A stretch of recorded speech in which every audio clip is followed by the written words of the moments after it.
Hello friends, welcome to our channel. வாங்க இன்னைக்கு ரொம்ப நாள் காத்து கொண்டிருந்த குழம்பு மிளகாய் தூள் எப்படி செய்யலாங்கிறது பார்த்துடலாம். வீடியோவை ஸ்கிப் பண்ணாமல் ஃபுல்லாக பாருங்கள். செம்ம சூப்பராக இருக்கும். கண்டிப்பாக உங்களுக்கு யூஸ்ஃபுல்லாகவும் இருக்கும். உங்க வீட்டுல மட்டும் இல்லைங்க, பக்கத்து வீட்டு வரைக்கும் வாசம் அடிக்கும்.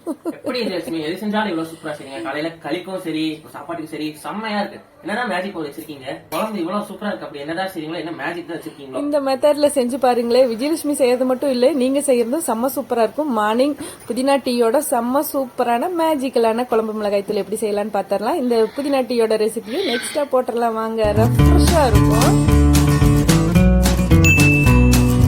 அந்த புதினா டீ குடிச்சிட்டு வேலை செஞ்சீங்கன்னு வச்சுக்கோங்களேன், நாள் ஃபுல்லாக ஃப்ரெஷ்ஷாக இருக்கிற மாதிரியே ஃபீல் ஆகும். இந்த குழம்பு மிளகாய் தூள் எப்படி செய்யலாங்கிறது இந்த வீடியோவில் பார்த்தலாம். இது வெறும் நான்வெஜ் குழம்புக்கு மட்டும் இல்லைங்க, சைவ குழம்புகளுக்கும் வறுவல் எல்லாத்துக்குமே யூஸ் பண்ணிக்கலாம். வாங்க வீடியோக்குள்ளே போயிடலாம். வீடியோவை ஸ்கிப் பண்ணாமல் ஃபுல்லாக பாருங்கள்.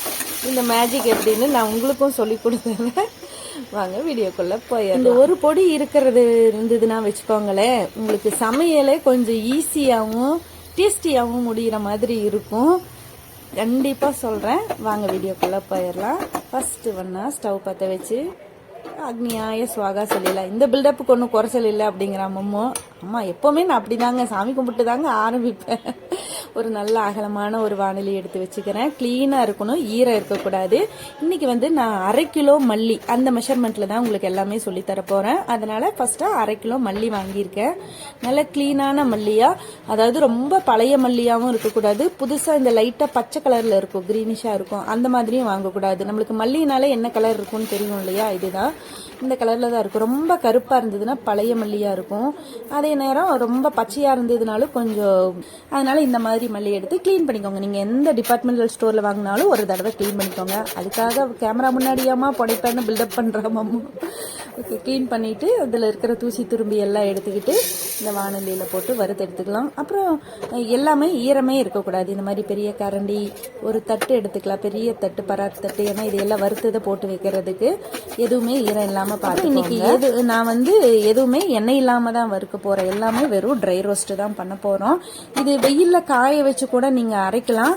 அதை விடவும் வெயிலில் காய வச்சுட்டு ஒரு லேசாக ஒரு வறுத்து அரைச்சிட்டிங்கன்னா அந்த ஸ்மெல்லும் 3 மாதம் வரைக்கும் வச்சுக்கலாம். அந்த மாதிரி அதுக்கும் மேலே நான் ஏன் 1/2 கிலோ தான் யூஸ் பண்ணியிருக்கேன்னா, அதுக்கும் மேலே நிறைய போட்டிங்கன்னா ரொம்ப நாள் வர மாதிரி இருக்கும். அதே நேரம் லாஸ்ட் ஆக எப்படி இருந்தாலும் எவ்வளோ இது பண்ணினாலும் உங்களுக்கு அந்த ஸ்மெல்லு போயிடும். ஓகேவா? அதனால் நான் 1/2 கிலோவுக்கு மட்டும் அரைச்சிக்கிறேன். நல்லா ஸ்மெல்லு வர்ற வரைக்கும் நல்லா வறுத்து எடுத்துக்கோங்க. சிம்மில் வச்சு வறுத்தெடுங்க. எதாக இருந்தாலும் பாருங்கள், நல்லா வறுத்தெடுத்துட்டு அந்த ஸ்மெல்லை வச்சு தான் நம்ம கண்டுபிடிக்கணும். கலர் மாறிடக்கூடாது எதுவுமே. லைட்டாக, அதாவது நம்ம பிடிச்சு பார்க்குறப்போ சொரக்குன்னு சூடாக இருக்கணும், அவ்வளோதான். மற்றபடி இதில் எந்த கன்சிஸ்டன்சியெல்லாம் கிடையாது. அப்புறம் இந்த 1/2 கிலோ மல்லிக்கு 1/4 கிலோ வரமிளகாய் எடுத்திருக்கேன். பட் 1/4 கிலோவும் நான் ஆட் பண்ண போகிறதில்ல. ஒரு 50 கிராம் மட்டும் எடுத்து வச்சுட்டு 200 கிராம் மட்டும் ஆட் பண்ணுறேன். இப்போ எங்கள் அம்மாலாம் ஃபஸ்ட்டு நான் சின்ன பிள்ளையாக வறுக்கிறப்போ அப்படியே காம்போடையே போட்டு வறுப்பாங்க. பட் நான் அப்படியெல்லாம் வறுக்கிறதில்ல. நான் ரெஃபர் பண்ணுறது காம்பு இல்லாமல் தான் வறுக்க சொல்லுவேன். ஏன்னா காம்பு யூஸ் பண்ணக்கூடாதுன்னு சொல்லுவாங்க. அதே மாதிரி இந்த மாதிரி பூச்சி பிடிச்சது இந்த மாதிரி இருக்கிறதெல்லாம் யூஸ் பண்ணிடாதீங்க. க்ளீன் பண்ணிவிட்டு நல்லா காம்பெல்லாம் எடுத்துட்டு போட்டுக்கோங்க. அப்புறம் ஒரு 10லேருந்து 15 காஷ்மீரி மிளகாய், அது கலருக்காக ஆட் பண்ணுறேன். நல்லா கலர் கொடுக்கும் உங்களுக்கு. அதாவது ஏன் 1/4 கிலோவும் யூஸ் பண்ணுறது இல்லைன்னா ரொம்ப காரம் அடிக்கிற மாதிரி இருக்கும், அலர்கியாக இருக்கும். அதனால் ஒரு 200 கிராம் போதும். 1/2 கிலோவுக்கு 200 கிராம். அது போக இந்த காஷ்மீரி மிளகாய் ஒரு 10 மிளகாய், அவ்வளோதான். மிளகாய் சீக்கிரமாக வறுத்துருங்க. என்னென்னா ரொம்ப சூடாகணும்னு அவசியம் இல்லை, நல்லா பஃபியாக வரும். அதே மாதிரி கலர் சீக்கிரம் மாறிடும். கலர் கொடுக்கறதே மிளகாதான், அதனால் கருகிறதுக்கு முன்னாடியே எடுத்துருங்க, சீக்கிரமாக கருகிடும். அதுதான். இப்போ இதுக்கு ஒரு 50 கிராம் சீரகம் எடுத்துக்கிறேன். அது கூடயே ஒரு 50 கிராம் குருமிளகும் ஆட் பண்ணுறோம். இப்போ நம்ம ஏன் அதை 1/4 கிலோ வரமிளகாயும் ஆட் பண்ணலன்னா, நம்ம குருமிளகும் ஆட் பண்ணுறோம், இதுவே காரம் கொடுக்கும். அப்புறம் அதுவும் போட்டிங்கன்னா அப்புறம் குழந்தைகள்லாம் ரொம்ப காரம் அடிக்குதுன்னு சொல்லுவாங்கங்கிறதுக்காக தான் அதை 200 கிராமாக பண்ணிவிட்டு அந்த 50 கிராமை இதில் ஆட் பண்ணிக்கிறோம். இது நல்லா லைட்டாக பொரிஞ்சு வரும். பொரிஞ்சு வந்து அதே மாதிரி தான் வாசம் நல்லா கமன்னு வாசம் வரும். அந்த ஸ்டேஜில் எடுத்து அதையும் எல்லாமே 1 by 1 ஒரே தட்டிலேயே கொட்டிக்கலாம். தனித்தனியாக கொட்டணும், ஆற வைக்கணும்ல அவசியம் இல்லை. அப்புறம் இதுக்கு வந்து ஒரு 50 கிராம் பெருஞ்சீரகம், சோம்பு எடுத்துக்கிறேன். ஒரு 10லேருந்து 12 ஏலக்காய், ஒரு 2 ஸ்பூன் அளவுக்கு கிராம்பு, ஒரு 20-25 கிராம்பு அந்த இதுதான். அப்புறம் ஒரு 10லேருந்து 15 பிரிஞ்சி இலை எடுத்துக்கிறேன். பிரியாணி இலைன்னு சொல்லுவோம் இல்லையா, அந்த இலை எல்லாத்தையும் போட்டுட்டு ஒட்டுக்காவே வறுத்து எடுத்துக்கலாம். தனித்தனியாக வறுக்கணும்னு இல்லை. அப்புறம் இது கூட ஒரு 10லேருந்து 12 பட்டை எடுத்துக்கிறேன். நம்ம ஒரு இன்ச் பட்டை தானே வருவோம் எப்போவுமே.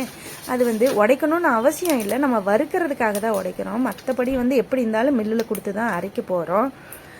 இதை வந்து நீங்கள் மிக்சியில் கூட அரைக்கலாம், கொஞ்சம் கொஞ்சமாக கூட அரைச்சிக்கலாம். பட் இந்த மாதிரி ஒரு 1/2 kg அரைச்சி வச்சுக்கிட்டிங்கன்னா உங்களுக்கு ஒரு 3 மாதத்துக்கு கவலையே இல்லாத மாதிரி இருக்கும். வேலையே கொஞ்சம் ஈஸியாக முடிகிற மாதிரி இருக்கும். நம்மளுக்கே ஒரு ஆர்வமாக இருக்கும், அப்பாடா பொடி இருக்குது அப்படிங்கிற ஒரு நம்பிக்கை இருக்கும். நிஜமாக எனக்கு அப்படி தான் ஃபீல் ஆகும். அதைத்தான் உங்கள் கூட நான் ஷேர் பண்ணுறேன். பாருங்கள், இதையும் லைட்டாக வறுத்து எடுத்துகிட்டு அந்த சோம்பு வந்து பொரிஞ்சு வரும் லைட்டாக, அந்த ஸ்டேஜ் தான். இப்போ பார்த்தீங்களா அந்த பிரிஞ்சி இலை நல்லா உடஞ்சி வருது இல்லையா, அதுதான். அப்புறம் கருகாப்பில் நிறைய ஆட் பண்ணிக்கோங்க. ஏன்னா இந்த மாதிரி அரைக்கிற நான் தான் சொல்லியிருக்கேன், நிறைய குக்கிங் வீடியோஸ்லாம் சொல்லியிருப்பேன். எதுலையெல்லாம் அரைக்கிற இதுலேயோ கருகாப்பில் ஆட் பண்ணிடுங்க, அப்போ தான் குழந்தைகளுக்கு தெரியாது. அதாவது தனியாக தாளித்து கொட்டினா எடுத்து கீழே போட்டுருவாங்க. இந்த மாதிரி கொஞ்சம் போட்டுட்டிங்கன்னா அவங்களுக்கு தெரியவே தெரியாது. நான் இன்றைக்கி ஒரு 3 ரூபாய்க்கு வாங்கியிருக்கேன். ஒரு 3 கொத்து அளவுக்கு கொடுத்தாங்க, பெரிய கொத்து. அதை ஃபுல்லாகவே போட்டேன். ஆக்சுவலாக எங்கள் அம்மா கருகாப்பிலையுமே அப்படி அப்படியே குச்சி குச்சியோடையே கட் பண்ணி போட்டுருவாங்க. பட் நான் அப்படி போடலை. ஆனால் அது போடலை, தாராளமாக போடலாம். சரி, அந்த இது வறுக்கிறதுக்கு கொஞ்சம் கஷ்டமாக இருக்குன்னு சொல்லிட்டு தான் நான் வெறும் இது பறித்து போட்டிருக்கேன். நல்லா கருகாப்பிலை மட்டும் நல்லா வறுத்து போட்டுருங்க. ஏன்னா அதில் தான் ஈரப்பசை இருக்கும். அதுதான் வந்து பூச்சியில் வர வைக்கும். ஏன்னா ஈரம் இருந்ததுன்னா சீக்கிரமாக பூச்சி வண்டு பிடிக்கும்னு சொல்லுவாங்க இல்லையா, அதனால் கருகாப்பிலையை நல்லா முடிஞ்ச அளவுக்கு நல்லா வறுத்துருங்க. அதோட இதெல்லாம் பெனிஃபிட் போகாது நம்மளுக்கு. ஏன்னா நம்ம எந்த எண்ணெய் எதுவுமே சேர்த்தல, அதை வறுத்து அப்படியே ஆட் பண்ண போகிறோம், அவ்வளோதான். நல்லா பொறுன்னு பொரிஞ்சு வரும் கருகாப்பிலை. அந்த தான் ஸ்டேஜ். ஓகே, இப்போ வந்து உப்பு ஒரு 4 ஸ்பூன் கல்லுப்பு ஆட் பண்ணிக்கிறேன். எதுக்காகனா நம்ம பூச்சி பிடிக்கும், வண்டு பிடிக்கும், அதோட அரோமேட்டிக் ஃப்ளேவர் மாறிடும்னு சொல்லுவாங்க இல்லையா, ரொம்ப நாள் ஆயிடுச்சுன்னா. அதை வந்து தக்க வைக்கிறதுக்கு தான் இந்த உப்பையும் லைட்டாக வறுத்து சேர்த்துக்கோங்க. அதாவது அதுலேயும் லைட்டாக ஈரப்பதம் இருக்கும். உப்பில் ஈரப்பதம் இல்லாமையா இருக்கும்னு கேட்குறீங்களா, இருந்தாலும் நம்ம லைட்டாக வறுத்து ஆட் பண்ணிக்கிட்டிங்கன்னா பாருங்கள், இந்த மாதிரி ட்ரையாக இருக்கிற மாதிரி காட்டும் பாருங்கள். நல்லா சின்னதாக ஆயிரும், நைஸாக ஆகிற மாதிரி. அப்போ அதையும் ஆட் பண்ணிக்கிட்டிங்கன்னா உங்களுக்கு கொஞ்ச நாள் நல்லா இருக்கும். பொடி வந்து அதே மாதிரியே இருக்கும். அதே மாதிரி நீங்கள் 2 கிலோ 3 கிலோ எல்லாம் போட்டு அரைச்சிக்காதீங்க. நான் ரெஃபர் பண்ணுறது வந்து 1/2 கிலோ போதும். நம்மளுக்கு ஒரு 3 மாதத்துக்கு அளவுக்கு தாங்கும். ரொம்பவும் அரைச்சிங்கன்னா லாஸ்ட் ஆக அப்படியே மண் மாதிரி இருக்கும், டேஸ்ட்டே போயிடும். ஓகே, உப்பை வந்து நீங்கள் கடைசியாக வறுக்காதீங்க, இடையிலேயே வறுத்து எடுத்து போட்டுருங்க. என்னென்னா அந்த உப்பு பாத்திரத்துலேயே, ஏன்னா அலுமினிய பாத்திரத்தில் தான் நம்ம வறுக்கணும். அந்த உப்பு அதில் ஒட்டிடுச்சுன்னா அந்த பாத்திரத்துலேயே தின்றுன்னு சொல்லுவாங்க. அதனால் அதுக்கப்புறமா ஏதோ ஒன்று வறுக்கிற மாதிரி பார்த்துக்கோங்க. இப்போ நான் வந்து லாஸ்ட்டாக வந்து பொட்டுக்கல்லை ஒரு 50 கிராமும் அரிசி 50 கிராமும் ஆட் பண்ணி நல்லா வறுத்து எடுக்கிறேன். பொட்டுக்கல்லை வந்து நல்லா பொரிஞ்சு வரணும். எதுக்காக இதுனா இந்த காரத்தை வந்து மட்டுப்படுத்தும். நம்மளுக்கு எவ்வளோ காரம் போட்டாலும் நம்ம வயிற்று எதுவுமே பண்ணாது, குடலையும் வயிற்றையும் எதுவும் பண்ணாது. அதுவும் இல்லாமல் குழம்புக்கு வந்து கெட்டித்தன்மையை கொடுக்கும். அதுக்கு தான் இந்த பொட்டுக்கல்லையும் அரிசியும் சேர்த்து அரைக்கிறது. அப்போ நம்மளுக்கு வந்து அலரிக்கை கொடுக்காது. அதாவது காரம் வேற, அலரிக்கை வேற. காரங்கிறது டேஸ்ட் பார்க்குறப்ப காரம் தெரியும், பட் உள்ளே போய் வயிறு எரியும் இல்லையா, அந்த மாதிரி பண்ணாமல் இருக்கிறதுக்காக தான் இந்த பொட்டுக்கல்லையும் அரிசியும் ஆட் பண்ணிக்கிறோம். அதே நேரம் திக்னஸும் கொடுக்கும். குழம்பு வந்து தண்ணி மாதிரி இல்லாமல் திக்னஸ் கொடுக்கும். ஒரு 50 கிராம் ஆட் பண்ணால் போதும். இதெல்லாம் ஆற வச்சுட்டு நான் ஒரு கவரில் போட்டுட்டு ஒரு 5-6 விரலி மஞ்சள் ஆட் பண்ணுறேன். முழு மஞ்சளை ஆட் பண்ணுறேன். நம்ம மஞ்சள் தூள் ஆட் பண்ணுவோம் இல்லையா குழம்புல, அதுக்கு பதிலாக விரலி மஞ்சளை ஆட் பண்ணுறோம். ஓகே, இதை கொண்டு போய் நாங்கள் எங்கள் வீட்டு பக்கத்தில் இருக்கிற கண்ணம்மாள் மாவு மில்லில் தான் கொடுத்து அரைக்கிறோம். பார்த்தீங்களா, கண்ணம்மாள் மாவு மில்லுக்கு ஒரு விளம்பரம் நாங்கள் கொடுக்குறோம். அந்த அண்ணா தான் அரைச்சி கொடுப்பாங்க. செம்ம சூப்பராக இருக்கும். எல்லாமே கோதுமை, அரிசி எல்லாமே இங்கே அரைச்சி கொடுக்கப்படும். 2 வாட்டி அரைச்சி கொடுப்பாங்க. ஆக்சுவலாக இந்த மல்லித்தூள் மட்டும் 2 வாட்டி அரைப்பாங்க. ஏன்னா ஃபஸ்ட் டைமு நல்லா நைஸாக வராதுன்னு சொல்லிட்டு 2 வாட்டி அரைச்சி கொடுப்பாங்க. ஓகே ஃப்ரெண்ட்ஸ், நான் போடுற வீடியோ உங்களுக்கு யூஸ்ஃபுல்லாக இருக்கா? மறக்காமல் இந்த வீடியோக்கு ஒரு லைக் பண்ணிவிடுங்களேன். அப்படியே இன்னும் நீங்கள் சப்ஸ்கிரைப் பண்ணலன்னா சப்ஸ்கிரைப் பண்ணிவிட்டு பெல் பட்டனையும் அழுத்திக்கோங்க. அப்புறம் இது யூஸ்ஃபுல்லாக இருக்குன்னு தெரிஞ்சதுன்னா உங்கள் ஃப்ரெண்ட்ஸ் அண்ட் ரிலேட்டிவ்ஸ்க்கும் ஷேர் பண்ணிக்கோங்க. இந்த வீடியோவை நீங்கள் சேவ் பண்ணி வச்சுக்கிட்டிங்கன்னா எப்போ வேணாலும் நீங்கள் ட்ரை பண்ணி பார்த்துக்கலாம். ஓகே, இந்த மாதிரி குக்கிங் வீடியோஸும் நம்ம அடிக்கடி அடுத்தடுத்து போடலாம். இதை அரைச்சிட்டு தூக்கிட்டு வந்துடலாம். அவ்வளோதாங்க, வேலையே முடிஞ்சுது. இதை கொண்டு வந்து அப்படியே ஒரு பேப்பரில் ஆற போட்டுடலாம். இது வந்தாச்சு. ஆக்சுவலாக மம்மு வந்து ரிங் லைட்டு அது இதுன்னு வச்சங்காட்டி கலர் டிஃப்ரென்ஸாக காமிக்குது.